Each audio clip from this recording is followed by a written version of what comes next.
Welcome to Pathshala. Today we are going to discuss multiplication of two vectors. अभी तक हमने ये देखा कि एक वेक्टर का अगर किसी स्केलर से मल्टीप्लाई करते हैं तो उसका क्या इफेक्ट होता है। जैसे मान लिया कोई वेक्टर था वेक्टर ए और इसको मैंने किसी स्केलर मान लिया 5 से मल्टीप्लाई कर दिया तो होगा क्या। तो अब जो वेक्टर बनेगा, ये जो नया वेक्टर बन रहा है 5a, इस वेक्टर की डायरेक्शन वही होगी जो वेक्टर ए की डायरेक्शन है, लेकिन इसका मैग्नीट्यूड जो होगा वो वेक्टर ए के मैग्नीट्यूड का 5 टाइम्स हो जाएगा। इसी तरह से अगर मान लिया स्केलर होता -2 स्केलर से आपने वेक्टर ए में मल्टीप्लाई किया होता तो इस माइनस लगने की वजह से अब जो नया वेक्टर बनने वाला है ये -2a, तो इस वेक्टर की जो डायरेक्शन होगी वो वेक्टर ए की डायरेक्शन के अपोजिट होगी, लेकिन उसका मैग्नीट्यूड कितना हो जाएगा, 2 टाइम्स हो जाएगा। इसी तरह से अगर कहीं लिखा होता -1/3a,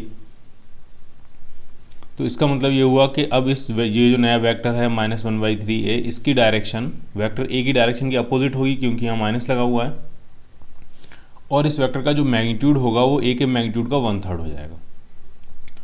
तो किसी वेक्टर में किसी स्केलर से मल्टीप्लाई करने से क्या इफेक्ट होता है वो हम ऑलरेडी देख चुके हैं। अब हम देख रहे हैं मल्टीप्लिकेशन ऑफ टू वेक्टर्स। दो वेक्टर्स आपस में जब मल्टीप्लाई करते हैं तो उनका क्या इफेक्ट होगा। मल्टीप्लिकेशन ऑफ टू वेक्टर्स, तो दो वेक्टर्स का मल्टीप्लिकेशन दो तरह से हो सकता है। एक को हम कहते हैं स्केलर प्रोडक्ट या डॉट प्रोडक्ट, और दूसरे को हम कहते हैं वेक्टर प्रोडक्ट या फिर उसी का नाम होता है क्रॉस प्रोडक्ट। तो सबसे पहले जो हम देखने जा रहे हैं वो है आपका स्केलर प्रोडक्ट, जिसको हम और क्या कहते हैं, डॉट प्रोडक्ट कहते हैं। ठीक है, तो ये किस तरह से डिफाइन किया गया, ये इस तरह से डिफाइन किया गया। मान लिया अगर दो वेक्टर हैं आपके पास, एक वेक्टर है ए और दूसरा वेक्टर है मान लिया बी, ये दो वेक्टर्स हैं, वेक्टर ए वेक्टर बी, और इनके बीच में जो एंगल है ये एंगल थीटा दिया है आपको। तो ए और बी का जो डॉट प्रोडक्ट डिफाइन किया गया, ए डॉट बी, डॉट लगा के मल्टीप्लिकेशन होता है यहाँ पे, इसीलिए इसका नाम डॉट प्रोडक्ट भी है। तो वो आता है ए का मैग्नीट्यूड इंटू बी का magnitude into cos of theta. Theta क्या है, एंगल बिटवीन द वेक्टर्स। और इसका जो फाइनल रिजल्ट आ रहा है, डॉट प्रोडक्ट करने के बाद जो फाइनल रिजल्ट आ रहा है वो एक स्केलर क्वांटिटी आ रही है। दो वेक्टर्स का मल्टीप्लिकेशन करके स्केलर मिल रहा है आपको, स्केलर क्वांटिटी आ रही है, इसीलिए इसका नाम क्या है, इसीलिए इसका नाम है स्केलर प्रोडक्ट। ठीक है, इसीलिए हम क्या कहते हैं इसको, स्केलर प्रोडक्ट। जो इसका नेक्स्ट टाइप है जिसको हम वेक्टर प्रोडक्ट कहेंगे, उसमें मल्टीप्लिकेशन करने के बाद जो क्वांटिटी आती है वो एक वेक्टर क्वांटिटी होती है, इसलिए उसका नाम होता है वेक्टर प्रोडक्ट। यहाँ पे आंसर जो आ रहा है वो एक स्केलर क्वांटिटी आ रही है, यहाँ पे कहीं कोई वेक्टर नहीं है, इसलिए इसका नाम है स्केलर प्रोडक्ट। ठीक, अब इसकी कुछ प्रॉपर्टीज़ पढ़ लेते हैं। पहली प्रॉपर्टी ये होती है कि जो डॉट प्रोडक्ट होता है, जो स्केलर प्रोडक्ट होता है वो कम्यूटेटिव होता है। मतलब ए डॉट बी कर सकते हो आप, और इसी को आप लिख सकते हो B dot A. A dot B और बी डॉट ए दोनों आपस में क्या होते हैं, बराबर होते हैं। तो पहली चीज़ ये समझ में आनी चाहिए आपको कि जो स्केलर प्रोडक्ट होता है, जो डॉट प्रोडक्ट होता है वो कैसा होता है, कम्यूटेटिव होता है। ठीक, दूसरा यूज़ क्या है स्केलर प्रोडक्ट या डॉट प्रोडक्ट का, वो ये है कि दो वेक्टर्स के बीच का एंगल फाइंड करने के लिए। कई बार क्वेश्चन आपको ऐसा मिलेगा जिसमें दो वेक्टर दिए हों और पूछा होगा find the angle between them. तो एंगल फाइंड करने के लिए हम जो यूज़ करते हैं वो स्केलर प्रोडक्ट यूज़ करते हैं, डॉट प्रोडक्ट ही यूज़ करते हैं। वो कैसे यूज़ करेंगे, तो जो डॉट प्रोडक्ट की बेसिक डेफिनेशन है वो यूज़ करते हैं यहाँ से। तो अगर आप यहाँ से देखोगे कॉस थीटा कितना आने वाला है, तो कॉस थीटा आपका आ जाएगा A dot B upon A B, A dot B upon A B. ये ए बी क्या है, ये ए क्या है, ये है ए का मैग्नीट्यूड, और ये बी क्या है, ये है बी का मैग्नीट्यूड। तो ये हम डेफिनेशन, जो बेसिक डेफिनेशन है डॉट प्रोडक्ट की, वो हम यूज़ करेंगे क्या फाइंड करने के लिए। तो यहाँ पे आपको लिख लेना है to find the angle between the vectors, to find the angle between the vectors. ठीक, तीसरी प्रॉपर्टी डॉट प्रोडक्ट की जो है वो भी काफ़ी यूज़फुल है। अगर दो वेक्टर्स परपेंडिकुलर हैं, अगर दो वेक्टर्स ए और बी मान लिया परपेंडिकुलर हैं, कोई से दो वेक्टर आपको परपेंडिकुलर दिए एक दूसरे के, परपेंडिकुलर होने का मतलब ये हुआ कि उनके बीच का जो एंगल होगा वो कितना हो जाएगा 90 डिग्री, π/2। तो अगर परपेंडिकुलर वेक्टर्स का अगर हम डॉट प्रोडक्ट करें, ए डॉट बी करें, तो डेफिनेशन वही ए बी कॉस थीटा, लेकिन थीटा की जगह ये जो थीटा है इसकी जगह क्या पुट करेंगे, π/2, और कॉस π/2 जीरो होता है, तो वो कितना हो जाएगा, वो आ जाएगा आपका जीरो। तो ये भी एक इंपॉर्टेंट प्रॉपर्टी है कि दो परपेंडिकुलर वेक्टर्स का डॉट प्रोडक्ट क्या होता है, जीरो।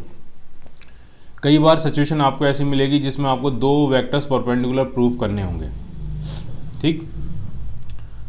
तो उस सिचुएशन में जब दो वेक्टर आपको परपेंडिकुलर प्रूव करने हैं तो सबसे आसान तरीका यही है कि आप उनका डॉट प्रोडक्ट लो, और डॉट प्रोडक्ट अगर जीरो आ गया, दो नॉन जीरो वेक्टर्स हैं, अगर दो नॉन जीरो वेक्टर्स का डॉट प्रोडक्ट अगर जीरो आ गया तो समझ लेना वो दोनों वेक्टर्स क्या हैं, एक दूसरे के परपेंडिकुलर है।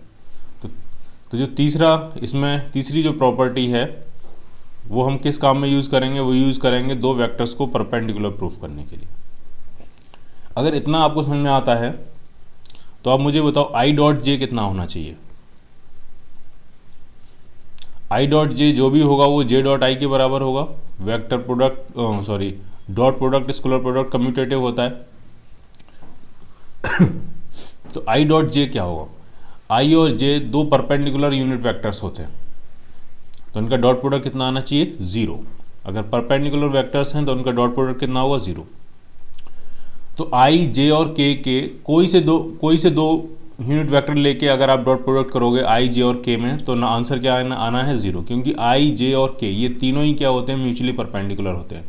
तो I dot J dot I zero है, उसी तरह से जे डॉट के या के डॉट जे कुछ भी लिखो वो भी कितना हो जाएगा, जीरो। इसी तरह से के डॉट आई या आई डॉट के कुछ भी लिखोगे वो भी कितना हो जाएगा, जीरो, क्योंकि ये सारे परपेंडिकुलर वेक्टर्स हैं। क्लियर।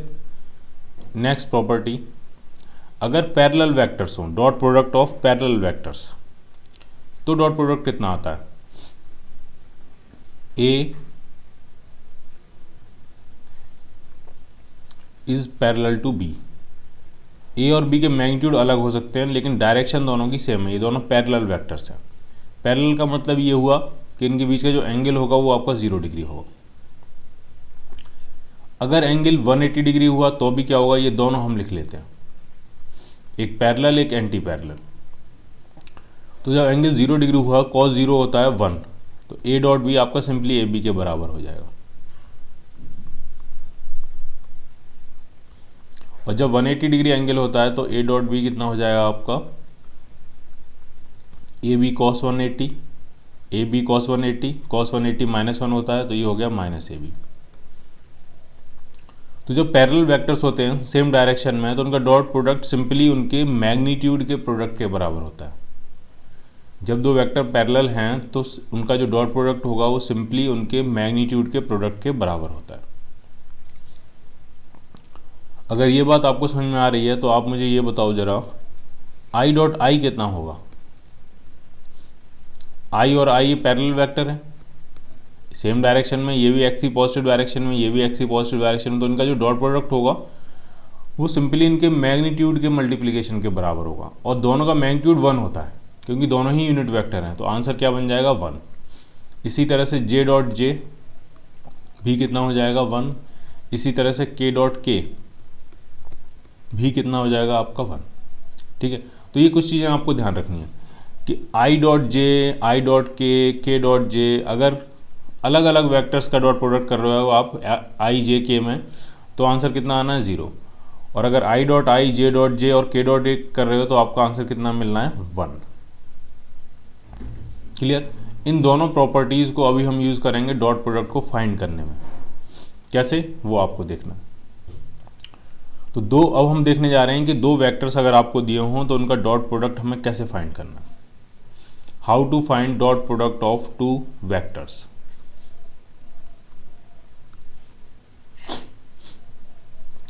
मान लिया आपको दो जनरल वेक्टर दिए हैं, एक वेक्टर ए है,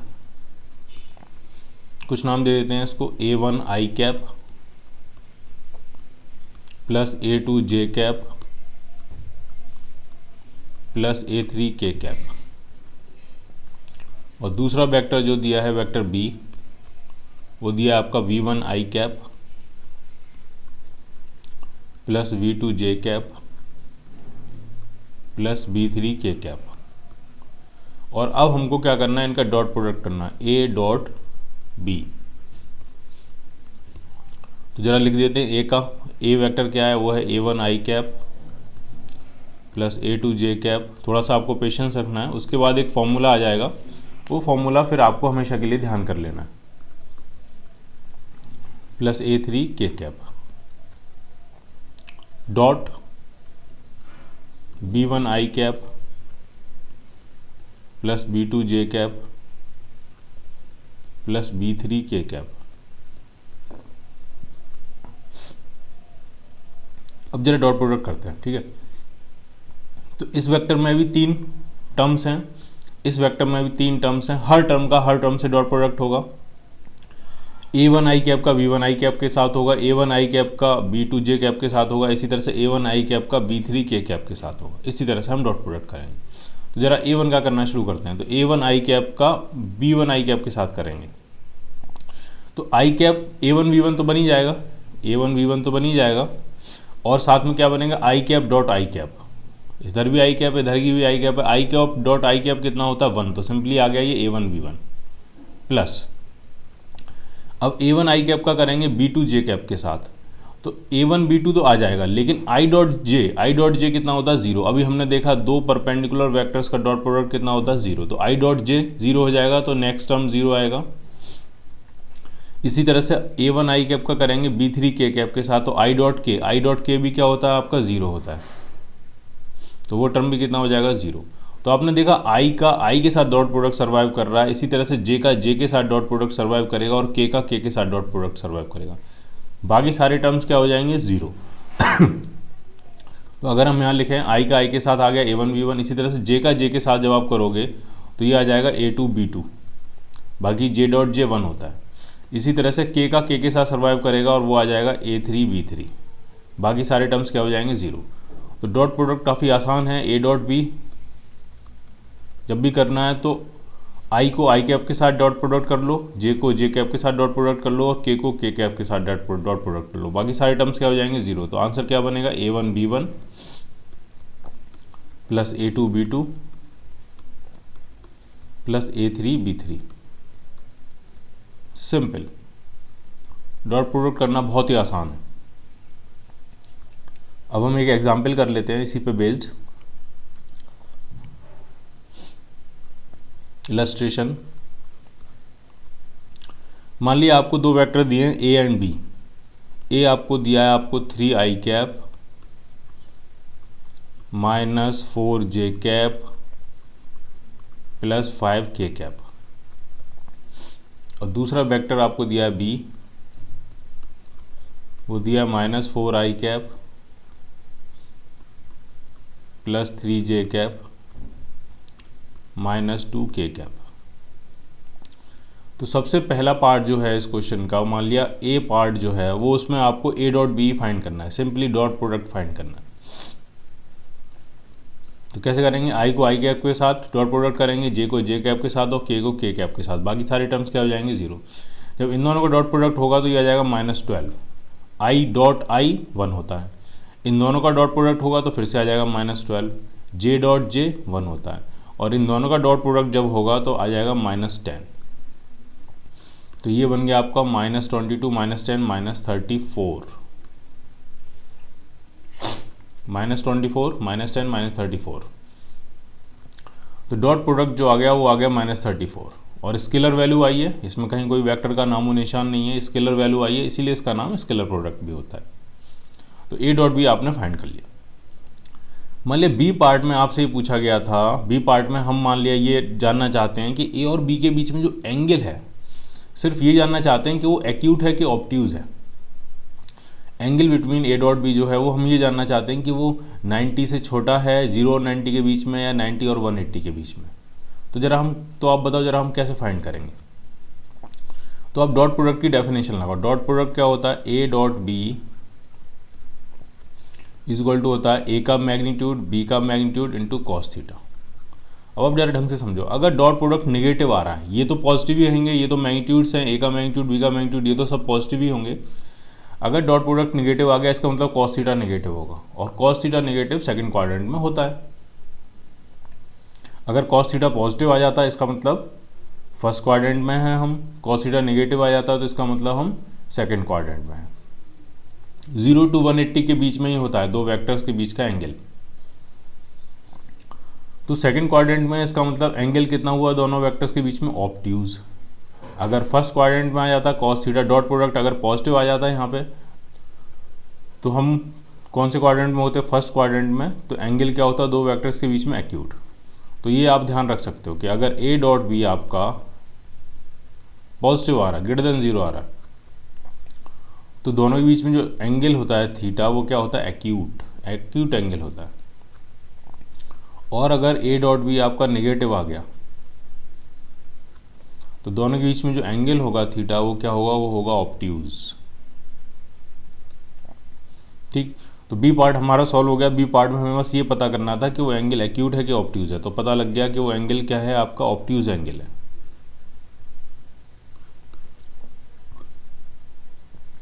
अब अगर सी पार्ट में आपसे एंगल ही पूछ लिया है कि भाई एंगल ही बता दो, आपको थीटा फाइंड करना है, तो एंगल के लिए हमेशा हम डॉट प्रोडक्ट की डेफिनेशन यूज करते हैं, A dot B equal to A B cos theta, यहीं से हम कॉस थीटा निकालेंगे। तो कॉस थीटा जो आपका आ जाएगा वो आपका आ जाएगा A dot B upon A B. A dot B कितना आया, वो आया -34 अपॉन ए बी। ए क्या है, ए का मैग्नीट्यूड, बी क्या है, बी का मैग्नीट्यूड। तो जरा ए का मैग्नीट्यूड निकालते हैं। तो ए का मैग्नीट्यूड होगा under root of X component का स्क्वायर प्लस वाई कंपोनेंट का स्क्वायर प्लस जेड कंपोनेंट का स्क्वायर। तो ये 3 का स्क्वायर करेंगे, ये हो गया 9, प्लस -4 का स्क्वायर करेंगे तो ये हो जाएगा 16, प्लस 5 का स्क्वायर करेंगे तो हो जाएगा 25। ये हो गया वेक्टर ए का मैग्नीट्यूड। अब जरा वेक्टर बी का मैग्नीट्यूड फाइंड कर लेते हैं। -4 का स्क्वायर 16, प्लस 3 का स्क्वायर 9, प्लस -2 का स्क्वायर 4। थोड़ा सा इसको सॉल्व करेंगे। कॉस थीटा आ गया -34 अपॉन, ये बन जाएगा अंडर रूट 50। अंडर रूट 50 होता है 5√2 इंटू ये कितना बनने वाला है, ये बनने वाला है आपका, ये हो गया 25 और 4 अंडर रूट 29। अंडर रूट वाले टर्म्स दोनों एक साथ लिख लेते हैं, तो -34 अपॉन 5 ये कितना हो जाएगा, 30 होता है तो 30 को 2 से मल्टीप्लाई करके 60 होता है, एक कम है तो ये हो जाएगा 58। तो ये आ गया आपका कॉस थीटा। तो थीटा अगर आपको लिखना है, थीटा हम लिख देंगे, theta is equal to cos inverse -34 upon 5√58। ठीक, तो ये आपकी एंगल की वैल्यू आ जाएगी कि ये इतना एंगल होगा उन दोनों वेक्टर्स के बीच में। क्लियर। तो अभी तक हमने क्या क्या देखा, हमने देखा कि डॉट प्रोडक्ट, शुरू से देखें अगर हमने देखा डॉट प्रोडक्ट की बेसिक डेफिनेशन क्या होती है, उसका जो डॉट प्रोडक्ट जो होता है वो कम्यूटेटिव होता है, A dot B dot A, एक ही बात है। फिर उसका यूज़ देखा एंगल फाइंड करने के लिए। फिर हमने देखा कि अगर दो वेक्टर्स परपेंडिकुलर हैं तो उनका डॉट प्रोडक्ट कितना हो जाएगा, 0, और उसका यूज़ करके हमने I dot J, J dot I dot के डॉट आई, जे डॉट के, ये अलग अलग जो यूनिट वेक्टर्स हैं एक्स वाई जेड एक्सिस के, उनका डॉट प्रोडक्ट क्या हो जाएगा, 0 हो जाएगा। उसके बाद हम आते हैं कि अगर वेक्टर्स पैरेलल होते हैं तो या तो एंगल 0 डिग्री होगा या एंगल 180 डिग्री होगा, यानी ये पैरेलल का केस है और ये एंटी पैरेलल का केस है। पैरेलल के केस में डॉट प्रोडक्ट सिंपली उनके मैग्नीट्यूड के प्रोडक्ट के बराबर होता है, और एंटी पैरेलल के केस में minus times of product of magnitudes होता है। तो यहाँ से ये हमें समझ में आया कि आई डॉट आई 1 हो जाएगा, जे डॉट जे भी 1 होगा, के डॉट के भी 1 होगा। इसी का यूज़ करके हमने ये देखा कि हम दो वेक्टर्स के बीच में कैसे डॉट प्रोडक्ट फाइंड करेंगे। जब हमने ए डॉट बी किया तो आई डॉट आई सर्वाइव कर जाएगा, जे डॉट जे सर्वाइव कर जाएगा और के डॉट के सर्वाइव कर जाएगा, बाकी सारे टर्म्स क्या हो जाएंगे, 0। तो आंसर क्या आया, a1 b1 plus a2 b2 plus a3 b3। Clear. और उसी पे बेस्ड हमने यहाँ पे एक एग्जाम्पल किया। एक चीज़ और समझ में आई कि अगर डॉट प्रोडक्ट आपका नेगेटिव पॉजिटिव आ जाता है तो एंगल दोनों वेक्टर्स के बीच में एक्यूट होगा, अगर नेगेटिव आ जाता है तो एंगल क्या होगा आपका ऑब्ट्यूज होगा। Clear. Projection of vector A on B. अब हम फाइंड करने जा रहे हैं, मान लिया कोई वेक्टर ए है, इस तरह से यहाँ ड्रॉ करते हैं, मान लिया ये वेक्टर ए है, इस वेक्टर ए का कोई दूसरा वेक्टर है बी, इस पे प्रोजेक्शन फाइंड करने जा रहे हैं। ठीक, ये है आपका वेक्टर ए और इस वेक्टर का वेक्टर बी के ऊपर प्रोजेक्शन या वेक्टर ए का वेक्टर बी के अलोंग कंपोनेंट, एक ही बात है, component of vector A along vector B अगर कहीं लिखा है तो वो भी वही मतलब है जो कि projection of vector A on vector B लिखा हुआ। तो प्रोजेक्शन कैसे फाइंड करेंगे या कंपोनेंट कैसे फाइंड करेंगे, तो ए की टिप से बी पे परपेंडिकुलर ड्रॉ करेंगे इस तरह से। तो ये जो लेंथ आएगी ये होगा आपका component of A along vector B या projection of A along vector B. निकालेंगे कैसे इसको, वही हम फाइंड करने जा रहे हैं। तो मान लिया अगर ये एंगल थीटा है, थीटा आपको दिया नहीं है, मैंने माना है अपनी तरफ से, आपको सिर्फ वेक्टर ए दिया होता है और वेक्टर बी दिया होता है, और आपको पूछा जाता है find the component of vector A along vector B या find the projection of vector A along vector B. सिर्फ आपको वेक्टर्स दिए होते हैं, एंगल नहीं दिया होता। तो अगर ये एंगल थीटा है तो इसका जो कंपोनेंट होगा, इसका जो प्रोजेक्शन होगा, उसकी लेंथ कितनी होगी, उसकी लेंथ होगी ए कॉस थीटा। उसकी लेंथ क्या होगी, ए कॉस थीटा। तो जो प्रोजेक्शन या कंपोनेंट आएगा उसका जो मैग्नीट्यूड आएगा, उसकी जो लेंथ आएगी वो ए कॉस थीटा होगी। अच्छा, अगर हम लिखें ए कॉस थीटा हो तो कैसे लिखेंगे, तो अब आपको यहाँ पे लिखना है projection of vector A on vector B. उसकी जो लेंथ आ रही है वो आ रही है ए कॉस थीटा। कॉस थीटा आपको नहीं दिया है तो कॉस थीटा को आप कैसे लिख सकते हो, A dot B upon A B. ठीक है, ए से ए कैंसिल आउट हो जाएगा, दोनों मैग्नीट्यूड हैं तो ये आ जाएगा A dot vector B upon B. किसी भी वेक्टर को उसी के मैग्नीट्यूड से अगर हम डिवाइड कर देते हैं तो क्या बन जाता है, तो बन जाता है यूनिट वेक्टर। तो यही जो फॉर्मूला है वो क्या बन जाएगा, A dot unit vector along B. ठीक, तो ये हो गया projection of A along B, और उसका सिर्फ अभी मैग्नीट्यूड है, ए कॉस थीटा सिर्फ क्या उसका मैग्नीट्यूड है। अगर हम उसको प्रोजेक्शन वेक्टर में कन्वर्ट करें तो उसकी उस प्रोजेक्शन की जो डायरेक्शन है वो बी के अलोंग है। ये सिर्फ ये जो लिखा हुआ है ये सिर्फ और सिर्फ क्या उसकी लेंथ है, उसका मैग्नीट्यूड है। ठीक, अब अगर इसको हम वेक्टर में कन्वर्ट करें तो इसलिए जो प्रोजेक्शन वेक्टर, अगर हम लिखें प्रोजेक्शन वेक्टर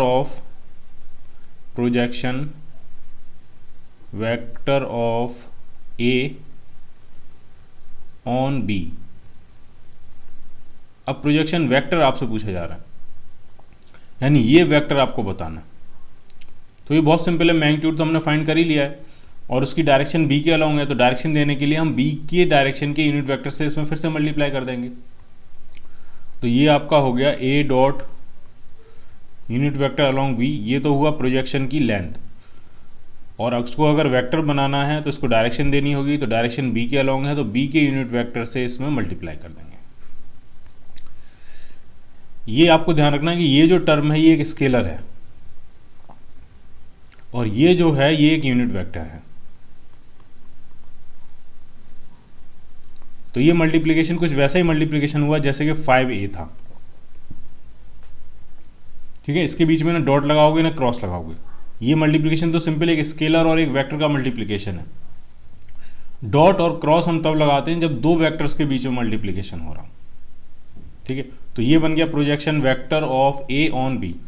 तो आपको क्वेश्चन देख के समझना है कि क्वेश्चन में सिर्फ प्रोजेक्शन की लेंथ, प्रोजेक्शन का मैग्नीट्यूड पूछा गया है कि पूरा प्रोजेक्शन वेक्टर पूछा गया है। अगर प्रोजेक्शन का सिर्फ मैग्नीट्यूड पूछा गया है तो ये आपको फॉर्मूला कंसेप्ट यूज़ करना है, और अगर प्रोजेक्शन वेक्टर ही पूछ लिया है तो आपको ये कंसेप्ट यूज़ करना है। क्लियर। अब इसी पे बेस्ड एक एग्जाम्पल कर लेते हैं। एक क्वेश्चन कर लेते हैं। इसमें क्या है, दो वेक्टर्स दिए हैं। मान लिया वेक्टर ए आपको दिया है कुछ इस तरह से 3i cap plus 2j cap minus 3 के कैप। और दूसरा जो वेक्टर बी दिया है आपको, आई कैप प्लस जे कैप प्लस के कैप। अब आपसे ये पूछा गया है कि आपको ए का कंपोनेंट फाइंड करना है बी के अलोंग, या ए का प्रोजेक्शन फाइंड करना है बी के along. Projection of A on B या अलोंग बी एक ही बात है। तो सिर्फ अभी हम मैग्नीट्यूड फाइंड करेंगे, तो मैग्नीट्यूड तो सिंपल होता है, क्या होता है, ए डॉट बी का यूनिट वेक्टर। ए का फाइंड करना है बी पे, तो A dot unit vector of B. अगर यहाँ लिखा होता projection of B along A, तो यहाँ पे लिखते vector B dot unit vector of A. जिसके अलोंग फाइंड करना होता है उसके यूनिट वेक्टर से डॉट प्रोडक्ट करते हैं।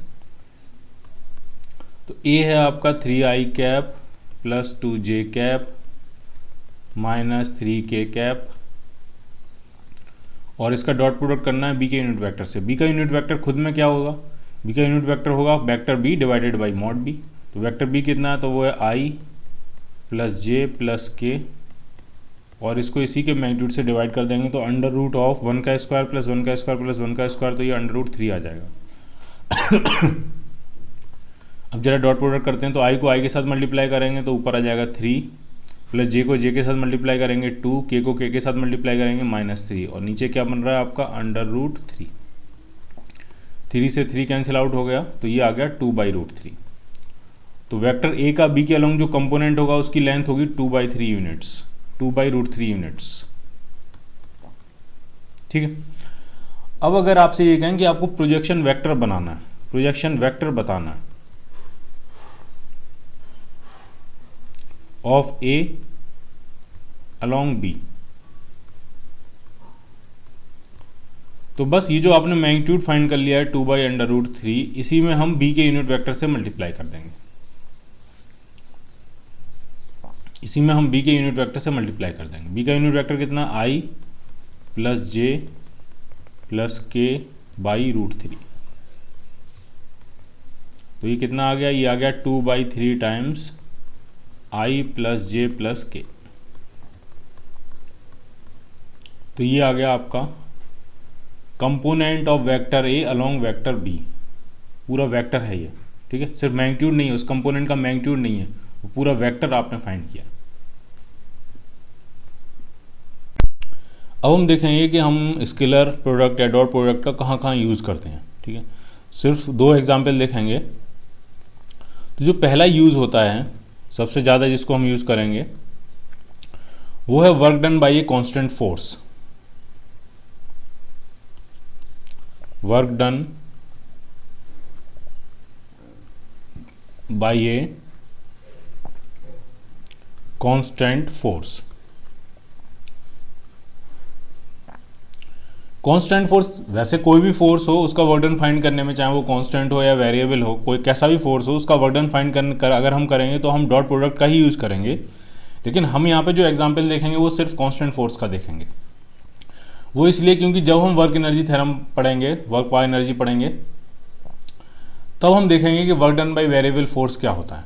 और वेरिएबल भी कई तरह के वेरिएबल फोर्स होते हैं, एक एग्जैक्ट डिफरेंशियल बनाते हैं और कुछ वेरिएबल फोर्सेज ऐसे भी होते हैं जो एग्जैक्ट डिफरेंशियल नहीं बनाते हैं। तो बहुत सारी चीज़ें हैं, कंजर्वेटिव, नॉन कंजर्वेटिव, वो सारी चीज़ें हम तब देखेंगे। अभी हम बहुत एक सिंपल सा एग्जाम्पल देखने जा रहे हैं, work done by a constant force. Force अगर आपका कांस्टेंट है तो उसका वर्क डन हम कैसे फाइंड करेंगे। तो वर्क डन जो डिफाइन किया गया है work done by a constant force, वो इस तरह से F डॉट एस।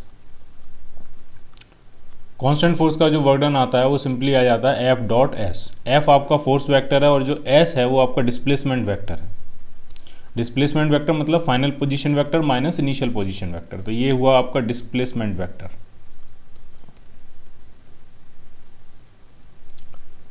ठीक है, तो जरा एक क्वेश्चन करें।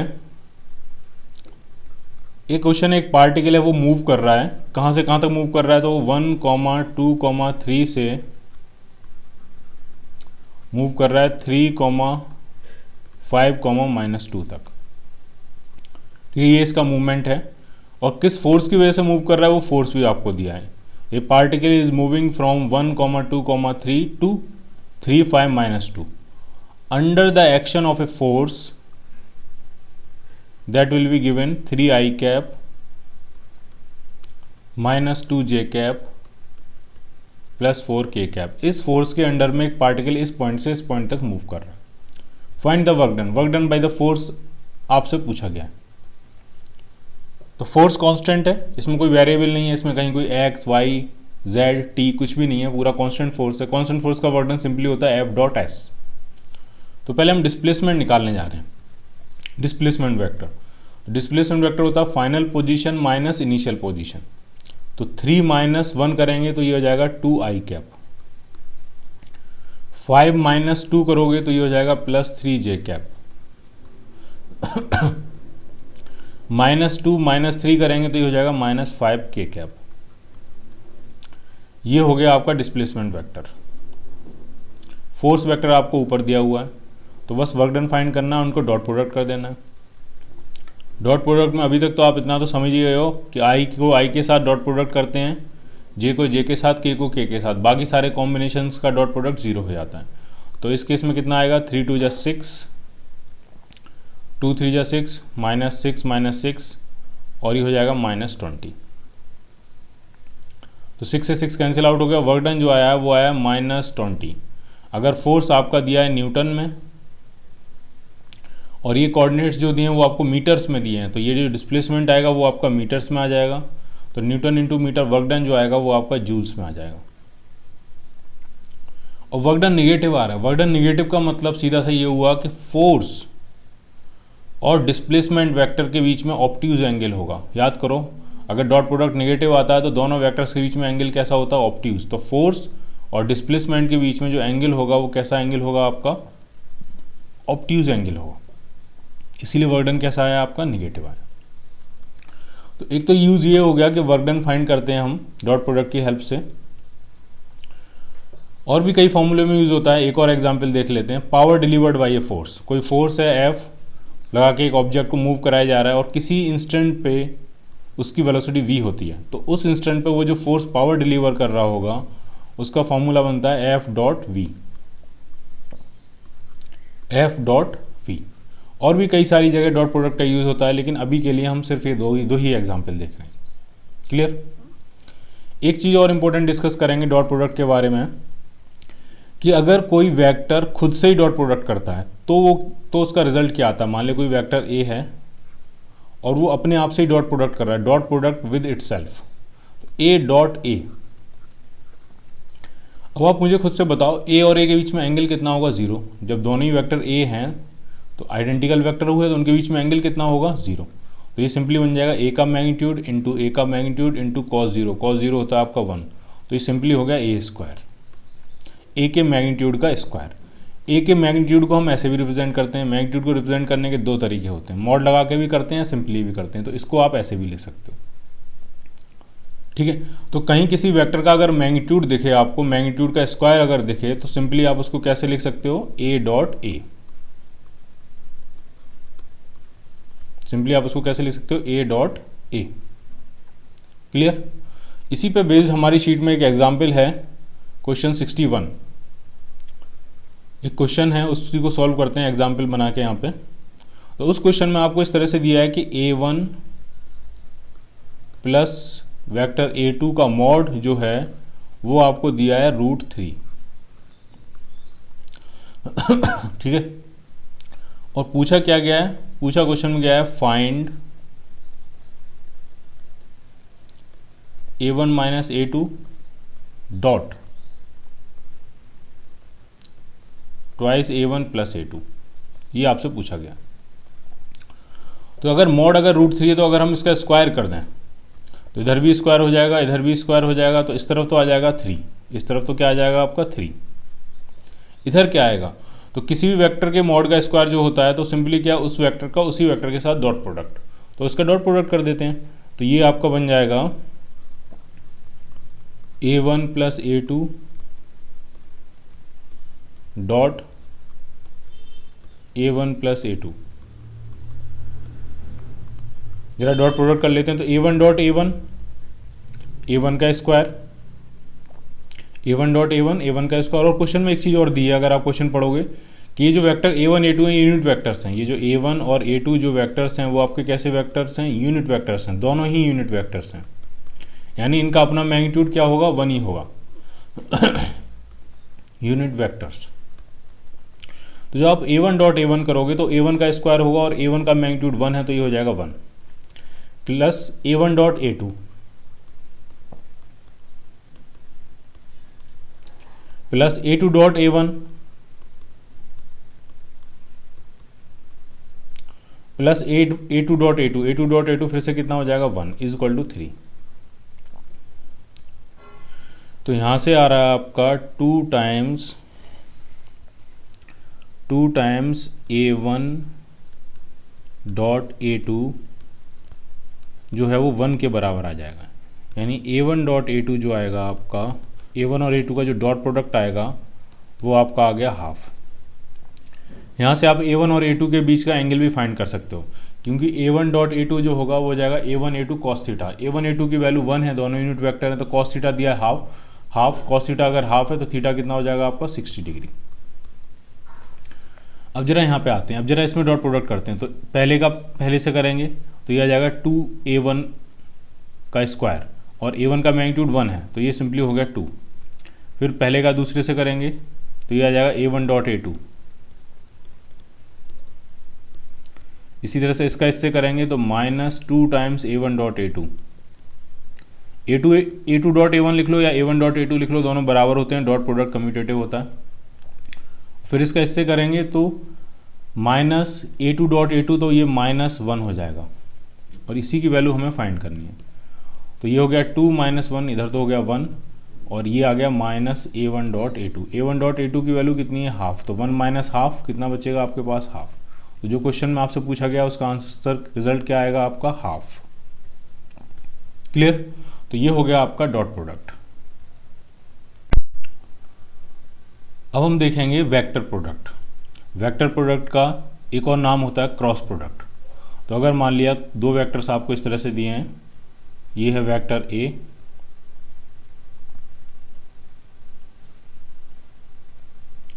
और ये है आपका वेक्टर B।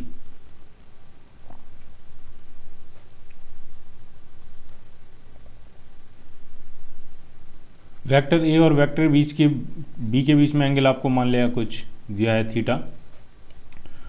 तो जो A क्रॉस B डिफाइन किया गया है क्रॉस प्रोडक्ट, जिसको हम वेक्टर प्रोडक्ट भी कहते हैं। वेक्टर प्रोडक्ट इसलिए कहेंगे क्योंकि इसका जो भी आंसर आएगा वो एक वेक्टर क्वांटिटी होगी।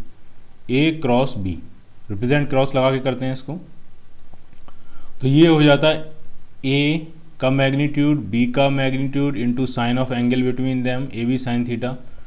तो ये तो बना मैग्नीट्यूड अभी तक, और इसमें वेक्टर बनाने के लिए इसमें एक यूनिट वेक्टर ईटा कैप से मल्टीप्लाई कर देते हैं। ईटा कैप, ठीक है। यूनिट वेक्टर से मल्टीप्लाई करते ही पूरा टर्म क्या बन गया? एक वेक्टर बन गया, ठीक है। तो ईटा कैप एक यूनिट वेक्टर है, कोई दिक्कत नहीं है इसमें, लेकिन उसकी डायरेक्शन कहाँ है? अगर यूनिट वेक्टर है तो मैग्नीट्यूड तो 1 है, तो कुछ ना कुछ डायरेक्शन भी होगी। कहाँ होगी डायरेक्शन? तो ईटा कैप की जो डायरेक्शन होती है वो A और B दोनों के ही परपेंडिकुलर होती है। तो यहाँ पे आपको लिख लेना है eta cap is a unit vector, eta cap is a unit vector perpendicular to both A and B, perpendicular to both A and B। A और B का जो प्लेन है इस प्लेन के ही परपेंडिकुलर होता है, A और B दोनों के ही परपेंडिकुलर होता है, ठीक है। Eta cap is a unit vector perpendicular to both A and B, comma determined by right hand rule, determined by right hand rule. तो जरा आप देखो इस सिचुएशन में कि A B के प्लेन के परपेंडिकुलर, यानी जो स्क्रीन दिख रही है इस स्क्रीन के प्लेन के परपेंडिकुलर होगा, तो वो स्क्रीन के आउटवर्ड्स भी हो सकता है, स्क्रीन के इनवर्ड्स भी हो सकता है। तो ईटा कैप आउटवर्ड्स होगा कि इनवर्ड्स होगा, तो वो हम डिसाइड कैसे करते हैं? वो हम डिसाइड करते हैं राइट हैंड रूल से। अगर A से B, आप A क्रॉस B कर रहे हो, अगर A से B पहुंचने में आपको एंटी क्लॉकवाइज मूव करना पड़ रहा है, A क्रॉस B, A से B पहुंचने में अगर आपको एंटी क्लॉकवाइज मूव करना पड़ रहा है तो डायरेक्शन ईटा कैप की होगी आउटवर्ड्स, यानी A क्रॉस B जो हो जाएगा वो होगा आपका आउटवर्ड्स डायरेक्शन में, ठीक।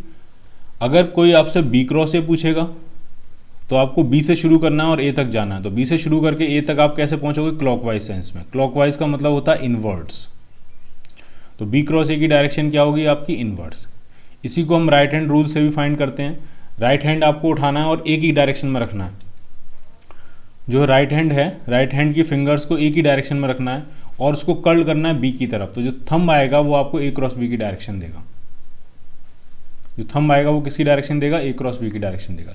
इसी तरह से राइट हैंड की फिंगर्स को बी की डायरेक्शन में रखना है और उनको कर्ल करना है ए की तरफ। तो जो थंब आएगा वो आपको बी क्रॉस ए की डायरेक्शन में देगा। तो वो आप खुद से चेक करके देख सकते हो और साथ में ये भी ध्यान रख सकते हो कि ए क्रॉस बी, ए से बी की तरफ जाना है। अगर एंटी क्लॉकवाइज है तो आउटवर्ड्स, क्लॉकवाइज है तो इनवर्ड्स। तो ये ईटा कैप की डायरेक्शन हो गई आपको क्लियर, ठीक है। तो ए क्रॉस बी का मैग्नीट्यूड कितना होगा, अगर सिर्फ मैग्नीट्यूड पूछा जाए तो मैग्नीट्यूड ही होगा। तो वो सिंपली क्या होगा, ए बी साइन थीटा, क्योंकि ईटा कैप यूनिट वेक्टर है, उसका मैग्नीट्यूड 1 होगा। 1 से मल्टीप्लाई करोगे तो वो स्टिल क्या बना रहेगा, ए बी साइन थीटा, ठीक है। तो जो पहला यूज है वेक्टर प्रोडक्ट का वो है ए और बी के प्लेन के परपेंडिकुलर यूनिट वेक्टर फाइंड करने में। तो लिखो आप इसमें, to find unit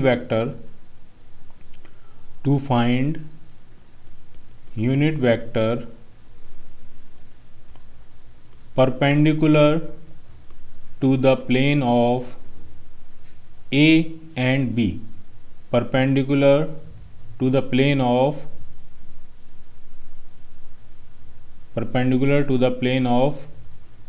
A and B. A और बी के प्लेन के परपेंडिकुलर आपको यूनिट वेक्टर फाइंड करना। तो जो ए क्रॉस बी वेक्टर आता है,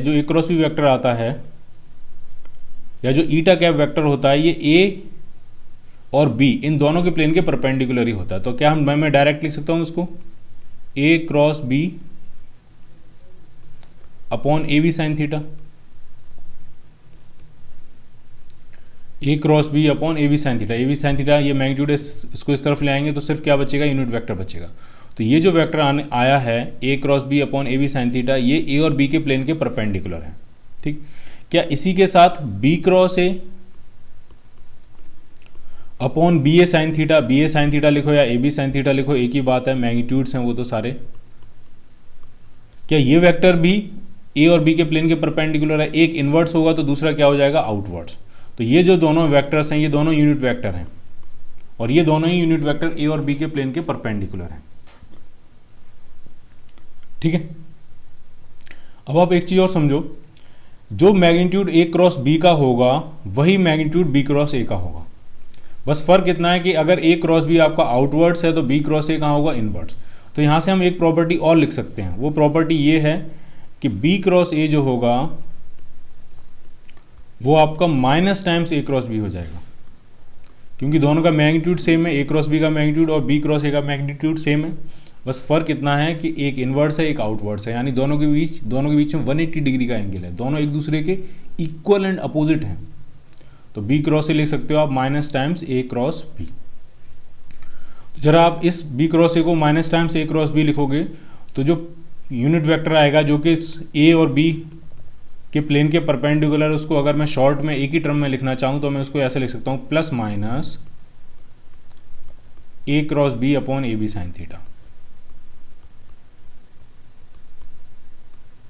जब प्लस लिया है तो ए क्रॉस बी और जब माइनस लिया है तो यही क्या बन जाएगा, बी क्रॉस ए बन जाएगा। तो ये लिख लेना है, ये होता है आपका यूनिट वेक्टर, ऐसे लिखना है, unit vectors perpendicular to the plane of A and B. दोनों ही वेक्टर आ गए हैं इसमें। उसके बाद आगे देखते हैं क्या यूज है डॉट क्रॉस प्रोडक्ट का। अगर दो वेक्टर्स पैरेलल हों, डॉट प्रोडक्ट में आप याद करो जब परपेंडिकुलर थे तब जीरो था, यहाँ पे कब जीरो होगा, यहाँ पे क्रॉस प्रोडक्ट कब जीरो होगा, जब दो वेक्टर्स क्या होंगे, पैरेलल होंगे। तो अगर दो वेक्टर्स पैरेलल हैं, टू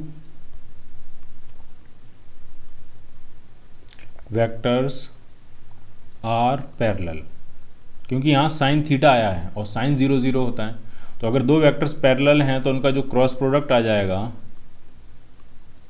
वो कितना आ जाएगा, वो 0 आ जाएगा। बहुत ज़्यादा टेक्निकली करेक्ट लिखना है तो 0 पे आप वेक्टर बना सकते हो। दो वेक्टर्स अगर पैरेलल हैं तो उनका क्रॉस प्रोडक्ट 0 हो, होगा, और दो वेक्टर अगर परपेंडिकुलर होते हैं तो उनका डॉट प्रोडक्ट 0 होगा। ठीक है, लेकिन ये जो तरीका है पैरेलल प्रूफ करने का, ये थोड़ा कॉम्प्लिकेटेड है कि आपको क्रॉस प्रोडक्ट करना पड़ेगा। क्रॉस प्रोडक्ट अपने आप में निकालना थोड़ा सा मुश्किल होता है, थोड़ी सी लंबी कैलकुलेशन होती है। उससे आसान एक तरीका, एक ईजी मेथड है, ईजी वे आउट, वो ये है कि अगर दो वेक्टर्स पैरेलल हैं, ढंग से समझना, दो वेक्टर्स अगर पैरेलल हैं तो एक वेक्टर में कुछ मल्टीप्लाई करके आपको दूसरा वेक्टर मिल सकता है। मान लिया ये वेक्टर है ए, ये वेक्टर है बी, ये दोनों अगर एक दूसरे के पैरेलल हैं तो बी में अगर किसी फैक्टर से मैं मल्टीप्लाई करूं तो ए आपको मिल जाना चाहिए। तो ए इज इक्वल टू आप लिख सकते हो some constant, some scalar constant into B. ये मेथड ज़्यादा आसान है। अगर आप इस तरह से लिख पा रहे हो तो इसका मतलब ए और बी दोनों ही क्या हैं, दोनों ही एक दूसरे के पैरेलल हैं। एक और मेथड हो सकता है, अगर दोनों एक दूसरे के पैरेलल हैं तो दोनों की डायरेक्शन जो यूनिट वेक्टर होगा वो सेम आएगा। अगर दोनों एक दूसरे के पैरेलल ही हैं तो दोनों की डायरेक्शन जो यूनिट वेक्टर होगा वो सेम आएगा, यानी ए अपॉन मॉड ए और बी अपॉन मॉड बी, ये आइडेंटिकल आना चाहिए। अगर ये आ रहा है तो ए और बी दोनों ही एक दूसरे के क्या हैं, पैरेलल हैं। ठीक है, तो पैरेलल प्रूफ करने के लिए हम ये मेथड यूज़ कर सकते हैं और ये मेथड यूज़ कर सकते हैं। ये मेथड हम नहीं यूज़ करते हैं क्योंकि इसमें कैलकुलेशन थोड़ी ज़्यादा हो जाती है। आगे बढ़ते हैं। अब एक और यूज़ है क्रॉस प्रोडक्ट का, वो है कि कोई भी पैरेललोग्राम अगर दिया है तो उसका एरिया फाइंड करने में, वेक्टर प्रोडक्ट का यूज़ कैसे। मान लिया ये आपका ओ पॉइंट है और एक वेक्टर है ओ ए। ठीक है, इसको सिंपली मैं वेक्टर ए कह देता हूँ। एक जो साइड है वो है वेक्टर ए और दूसरी जो साइड है एडजेसेंट साइड्स, ये है वेक्टर बी। तो मुझे इसका एरिया फाइंड करना है। तो एरिया मुझे पता होता है, पैरेललोग्राम का एरिया होता है base into height, base into height. अगर इनके बीच का एंगल आपको थीटा दिया है तो हाइट की जो लेंथ होगी वो हो जाएगी बी साइन थीटा, और बेस की लेंथ कितनी है ए, तो इसका जो एरिया हुआ पैरेललोग्राम का वो हुआ बेस इनटू हाइट। बेस का मैग्नीट्यूड है ए और हाइट है बी साइन थीटा। तो ये क्या बन गया, ये तो ए बी साइन थीटा आ गया, और ए बी साइन थीटा होता ही क्या है, ए क्रॉस बी का मैग्नीट्यूड। तो क्रॉस प्रोडक्ट को हम यूज़ कर सकते हैं पैरेललोग्राम का एरिया फाइंड करने में। अगर उसमें दो एडजेसेंट साइड्स के वेक्टर्स दिए हैं, एक एडजेसेंट साइड का वेक्टर दिया है, दूसरी एडजेसेंट साइड का वेक्टर दिया है, तो उनका बस क्रॉस प्रोडक्ट करना है और मैग्नीट्यूड ले लेना है, वही क्या बन जाएगा, पैरेललोग्राम का एरिया। ठीक, इसी तरह से एरिया ऑफ ट्राइंगल,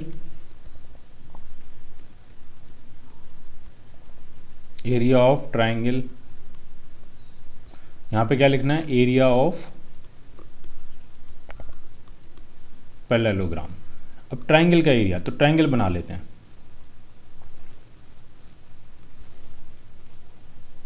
और ट्राइंगल में भी मान लिया आपको दो एडजेसेंट साइड्स के वेक्टर्स दिए हैं, एक वेक्टर दिया है वेक्टर ए और एक दिया है ये वेक्टर बी।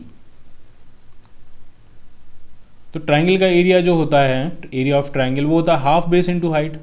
हाफ बेस कितना है, बेस है वेक्टर ए का मैग्नीट्यूड यानी ए, और हाइट कितनी होगी, तो अगर ये एंगल थीटा है तो ये हो जाएगी बी साइन थीटा। सेम, तो हाइट हो जाएगी बी साइन थीटा। अभी ए बी साइन थीटा क्या बन गया, ए क्रॉस बी का मैग्नीट्यूड और डिवाइडेड बाई 2। तो ट्राइंगल का एरिया पैरेललोग्राम के एरिया का हाफ ही होता है, तो ये हो जाएगा मॉड ए क्रॉस बी।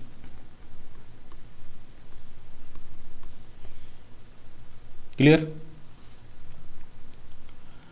अब हम ये देखेंगे कि क्रॉस प्रोडक्ट का यूज कहाँ कहाँ कर सकते हैं, वो सब हमने देख लिया, लेकिन इवेल्युएट कैसे करते हैं क्रॉस प्रोडक्ट को, क्रॉस प्रोडक्ट फाइंड कैसे करते हैं, अब हम उसको देखने जा रहे हैं। तो एक एग्जाम्पल से हम उसको देखेंगे, एग्जाम्पल से आपको समझना है। मान लिया आपको दो वेक्टर दिए हैं और इनका क्रॉस प्रोडक्ट फाइंड करना है। क्या क्या है वेक्टर आपके पास, 2i cap plus 3j cap plus 4k cap, और दूसरा वेक्टर दिया है b, वो है आपका 3i cap plus 2j cap plus 3k cap. ठीक है, ये आपको ए क्रॉस बी यहाँ से फाइंड करना है, ए दिया है बी दिया है। तो क्रॉस प्रोडक्ट कैसे इवेल्युएट करते हैं वो आपको तरीका देखना है। डिटर्मिनेंट की हेल्प से करते हैं। डिटर्मिनेंट क्या होता है, कोई नाम में कोई कुछ नहीं पड़ा हुआ है, आप ऐसे समझो दो पैरेलल लाइंस होती हैं, इस तरह से दो पैरेलल लाइंस बनाते हैं और उसमें 3x3 का हम मैट्रिक्स बनाने की कोशिश करते हैं। तो पहले लिखते हैं आई कैप, जे कैप और के कैप। पहली रो में क्या लिखेंगे, आई कैप, जे कैप, के कैप। 3 रोज बनेंगी इस तरह से और 3 ही कॉलम बनेंगे। तो पहले लिखेंगे आई कैप, जे कैप, के कैप। दूसरी रो में क्या लिखेंगे, तो वो यहाँ देखेंगे सबसे पहला वेक्टर कौन सा, ए। तो ए के जो कॉफिशिएंट्स होंगे, आई कैप का कॉफिशिएंट, जे कैप का कॉफिशिएंट और के कैप का कॉफिशिएंट, तो यहाँ लिखेंगे 2, 3 और 4। अगर यहाँ -4 होता तो हम यहाँ पे लिखते -4। अगर यहाँ -2 होता तो हम लिखते हैं यहाँ पे -2। ठीक है, तो पहले ए वेक्टर, उसके बाद कौन सा वेक्टर है, बी। तो बी के जो कॉफिशिएंट्स होंगे वो लिख देंगे 3, 2 और 3। तो सबसे पहले ये हमें एक इसको हम कहते हैं डिटर्मिनेंट। इस फॉर्मेशन का नाम क्या होता है, डिटर्मिनेंट। सबसे पहले हमें एक डिटर्मिनेंट बनाना होता है। पहले ऊपर होता है आई के नीचे आई का कॉफिशिएंट, जे के नीचे जे का कॉफिशिएंट, के नीचे के का कॉफिशिएंट। सबसे पहले वेक्टर ए है तो ए के कॉफिशिएंट्स, फिर वेक्टर बी है तो बी के कॉफिशिएंट्स। ठीक, अब इसको सॉल्व कैसे करेंगे तो वो समझ लो। तो पहले हम लिखते हैं आई कैप और एक ब्रैकेट छोड़ देते हैं, फिर लिखते हैं -j कैप, फिर से एक ब्रैकेट छोड़ देते हैं, फिर लिखते हैं +k कैप और फिर से एक ब्रैकेट छोड़ देते हैं। पहले प्लस है, फिर माइनस है, फिर प्लस है, plus i cap, -j cap, +k cap. अब इस आई कैप वाले ब्रैकेट में क्या आएगा वो कैसे इवेल्यूएट करेंगे, तो उसके इवेल्यूएशन का तरीका ये है कि आई कैप वाली रो खत्म कर दो और आई कैप वाला कॉलम खत्म कर दो। इसको नहीं देखना है और इसको नहीं देखना है। इसको मान लो ये यहाँ पे नहीं है और इसको मान लो ये यहाँ पे नहीं है, तो बचा क्या, बचे ये 4 नंबर। और इनको सॉल्व कैसे करेंगे, 3 × 3 -2 × 4। पहले यहाँ से शुरू करते हैं, लेफ्ट टॉप मोस्ट नंबर से शुरू करेंगे 3 से। 3 × 3 -2 × 4, तो 3 × 3 हो गया 9, 2 × 4 हो गया 8। अब जरा जे पे आते हैं, तो जे वाली जो रो है उसको ख़त्म कर देंगे और जे का जो कॉलम है उसको ख़त्म कर देंगे। क्या बच गया, बच गया 2 इधर और 4 इधर, 3 इधर और 3 इधर। तो वैसे ही इसमें भी करेंगे, 2 3 जा 6 -4 3 जा 12। शुरू यहीं से करते हैं, कॉर्नर से ही करते हैं। जब ये था तो यहाँ से शुरू किया था, अब ये है तो यहाँ से शुरू किया। तो इसका मल्टीप्लाई होगा इसमें, माइनस इसका मल्टीप्लाई होगा इसमें। अब जरा के कैप पे आ जाते हैं, तो के कैप का कॉलम रो खत्म है, ये रो है के कैप की, ये खत्म है और के कैप का कॉलम खत्म है। सिर्फ ये 4 नंबर बचते हैं। तो 2 2 जा 4 -3 3 जा 9, बस हो गया। तो यहाँ बचा आपका 1 आई कैप, यानी सिंपली आई कैप। यहाँ बचेगा -6 और माइनस ये बाहर लगा हुआ तो +6 जे कैप, और यहाँ बचेगा आपका -5 के कैप। तो ये आ गया आपका A क्रॉस B। और ये वेक्टर आया, पूरा ही वेक्टर आया, आना भी चाहिए। A क्रॉस B जो होता है वो वेक्टर प्रोडक्ट होता है, आंसर उसमें वेक्टर ही आता है। तो ये कितना हो गया, आई कैप +6 जे कैप -5 के कैप। आई कैप +6 जे कैप -5 के कैप। ठीक है, ये आ गया क्रॉस प्रोडक्ट। ठीक, क्रॉस प्रोडक्ट आपको ढंग से समझ लेना है कैसे करना होता है हमको। अगर मैं फिर से यहाँ पे लिख देता हूँ कि A क्रॉस B कितना आया है आपका आंसर, तो वो आया है आपका आई कैप +6 जे कैप -5 के कैप। अब मुझे बताओ, स्टार्टिंग में हमने ये बात की थी कि जो A क्रॉस B का आंसर जो आता है वो A के भी परपेंडिकुलर होता है और B के भी परपेंडिकुलर होता है, क्योंकि वो आया था AB sin थीटा ईटा कैप, और ईटा कैप A के भी परपेंडिकुलर था, B के भी परपेंडिकुलर था। यानी ये जो वेक्टर आया है A क्रॉस B करके, ये जो आंसर आया है ये आपका A के भी परपेंडिकुलर होना चाहिए और B के भी परपेंडिकुलर होना चाहिए। और परपेंडिकुलरिटी हम कैसे चेक करते हैं, डॉट प्रोडक्ट करके। यानी A वेक्टर का अगर हम A क्रॉस B से डॉट प्रोडक्ट करें तो आंसर आपका 0 आना चाहिए, क्योंकि वो परपेंडिकुलर है। जरा करके देखते हैं। तो डॉट प्रोडक्ट में I को I से मल्टीप्लाई करते हैं, J को J से मल्टीप्लाई करेंगे और K को K से मल्टीप्लाई करेंगे। तो जरा करते हैं, 2 को किससे मल्टीप्लाई करेंगे, 1 से, तो ये हो गया 2। 3 को किससे मल्टीप्लाई करेंगे, +6 से, तो ये हो गया +18। और 4 को किससे मल्टीप्लाई करेंगे, -5 से, तो ये हो गया -20। 18 + 2 20 - 20 आ गया ये 0। परफेक्ट। यानी ए जो है वो ए क्रॉस बी के परपेंडिकुलर है, या ए क्रॉस बी जो है वो ए के परपेंडिकुलर है। इसी तरह से जरा बी का देखते हैं, क्या बी के परपेंडिकुलर है ए क्रॉस बी? तो 3 का 1 से करेंगे 3 आ गया, 2 का 6 से करेंगे तो 12 आ गया, और 3 का आप -5 से करोगे, 3 और -5 आपस में मल्टीप्लाई करोगे तो -15 आ गया। तो ये भी क्या हो गया, 0। परफेक्ट। ठीक है, तो ए क्रॉस बी जो वेक्टर आता है, ढंग से समझना है, क्रॉस प्रोडक्ट करके जो वेक्टर आता है वो ए के भी परपेंडिकुलर होता है और बी के भी परपेंडिकुलर होता है। क्लियर?